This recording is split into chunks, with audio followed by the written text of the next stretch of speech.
C'est de l'entraînement avec le corps, c'est se poser, c'est voir ce qui se passe quand on envoie l'énergie. Hop, c'est une espèce de yoga en fait, voilà. Je m'appelle Simon Noguera, j'ai 28 ans, je pratique le parcours, le freerun et je suis créateur de contenu, en l'occurrence sur TikTok ou Instagram.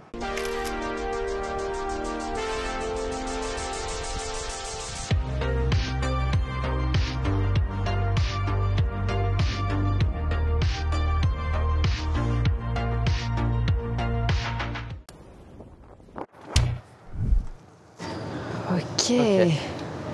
Oh, incroyable. Toi, qu'est-ce que t'aimes dans le fait d'être perché? Il y a une vue, il y a l'horizon, et puis il y a le calme parisien d'un espèce de deuxième Paris, quoi. Un Paris en jardin. C'est vrai. Ça ouvre les perspectives, on se sent moins oppressé, et puis c'est assez agréable.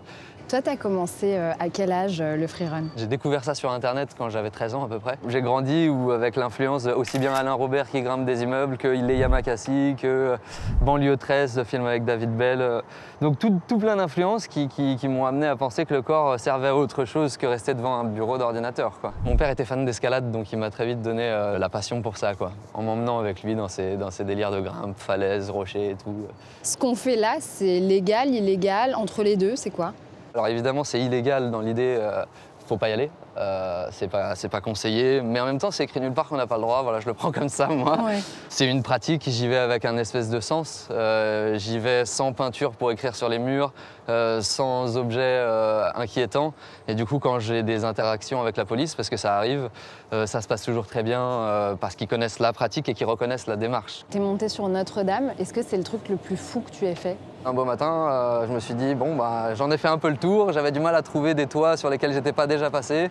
Et donc, j'ai été là où j'avais jamais mis les pieds, c'est-à-dire sur les pierres des édifices comme ça. Et là, j'ai vraiment été passionné de toucher la pierre, de voir l'histoire de si proche et d'être en plein milieu de ça, petit être de chair mou comme je suis, en plein milieu du dur. Bah là, je vais aller me balader, je vais peut-être de l'autre côté par là-bas. Évidemment, je vais pas te suivre, je vais te regarder ici, assise. Bien sûr. Ah non, ça je peux pas regarder, ça me...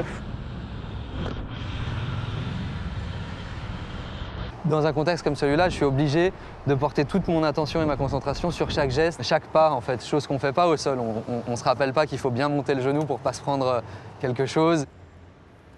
Je travaille mes compétences au sol et depuis longtemps, et bien sûr ici je viens mettre plutôt à l'épreuve mon mental plus que mon corps, quoi. Mon corps, tout ce que j'entreprends ici est acquis dans le corps depuis belle lurette.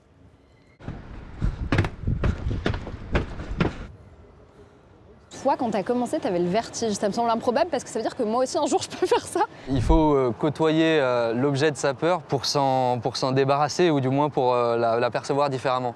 Et donc c'est vrai que moi au début, quand je me suis confronté aux hauteurs, j'ai pas été à l'aise instantanément. J'étais à l'aise dû à mes compétences, mais il a fallu que je bataille contre mon mental. Ça n'a rien d'un super-héros ou d'une pratique de super-héros, au contraire. C'est quelque chose qui te rapproche énormément de toi, de tes capacités. Il y a des ruches là-bas. J'ai vécu une période de ma vie quand je suis arrivé à Paris où je vivais principalement à la fois chez un ami, mais majoritairement dans un hamac dans les machineries d'ascenseur, sur les toits, quoi. C'était un kiff en fait, c'était vraiment un kiff absolu. Même là aujourd'hui, je vis à Paris, je vis dans un appartement et je sors de chez moi pour aller dormir ailleurs. Il faut aller dormir sur des espaces voilà, extérieurs. C'est la belle étoile à Paris, c'est le voyage, c'est le camping, c'est beau, quoi. C'est vrai que des fois, je passe carrément proche des fenêtres des gens. Et des fois, il y a des interactions comme ça où j'explique simplement ma démarche. Alors des fois, il y en a des plus ou moins choqués, des gens, des plus ou moins dérangés par ce qui se passe. Je sais que c'est moi qui n'ai rien à faire là, donc j'explique. Si les gens ne sont pas contents, je rentre jamais dans le conflit, je pars en fait. Je suis ce chat qui peut partir tout doucement, il n'y a pas de problème. C'était des sensations fortes. Ouais.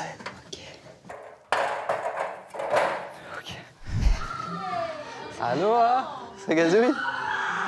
Donc voilà, très clairement, ça c'est une salle d'entraînement où je viens assez souvent parce qu'on n'est pas loin de chez moi. Ouais. Parce qu'on travaille avec la salle et parce que ce sont des gens adorables. Un petit échauffement avant. Tu fais un échauffement avec moi? Tu veux sauter? Allez, je fais un échauffement avec toi, très bien.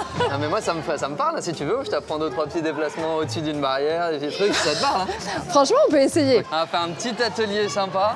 Tu sautes ici et tu sautes plus loin et rattraper. Ça, ce mouvement-là, ça s'appelle un saut de bras. Yes. Bravo.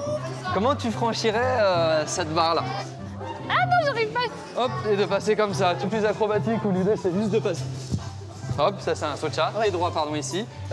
Il faut que ton poids de corps soit là et là. Impossible. C'est vrai? Impossible. Merci d'avoir essayé, c'était super. Vraiment. Là, typiquement, on n'est plus dans des bâtiments haussmanniens, on est à Pantin, là où tu t'entraînes. Est-ce que rien qu'en regardant autour de nous, t'arrives à spotter un endroit que t'aimerais explorer ou t'aimerais grimper, par exemple? Bah bien sûr, ce grand bâtiment, avant qu'il soit réaménagé en dock, comme ça, là, il était tout à fait exploitable. Et c'était un endroit où j'avais l'habitude de venir m'entraîner à l'intérieur de ce bâtiment avant qu'il soit rénové. Quand je me projette sur un truc comme ça, j'arrive à voir si je peux atteindre ou pas l'étage d'après. Et donc, voilà, je peux construire finalement juste par projection une grimpe ou un déplacement. Quand on te regarde, je trouve qu'il y a quelque chose qui ressort de toi, une de tes qualités, une de tes caractéristiques dans ton tempérament, c'est ta sérénité. Est-ce que ce que tu fais t'a apaisé?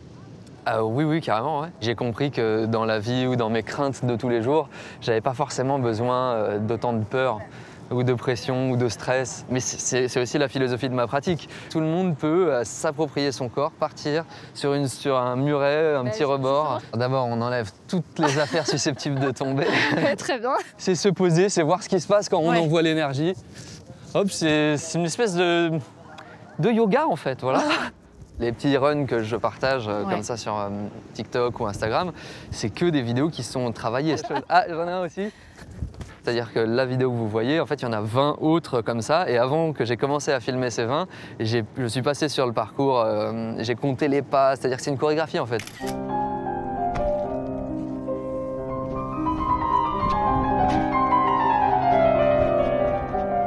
Moi, je me sens dans un sport léger, calme. Et c'est marrant parce que c'est pas du tout ce que ça retransmet apparemment. Dans ce que tu fais, il y a quand même toujours un risque que tu prends. Est-ce que tu as une manière de voir la mort un peu différemment des autres? Je vis tellement de situations dans lesquelles je me projette mourir en fait, mais sans le faire exprès, mais finalement c'est presque quotidien de me voir mourir. Avoir conscience de la mort fait, à mon avis, sentir le bonheur de la vie en soi de façon plus intense.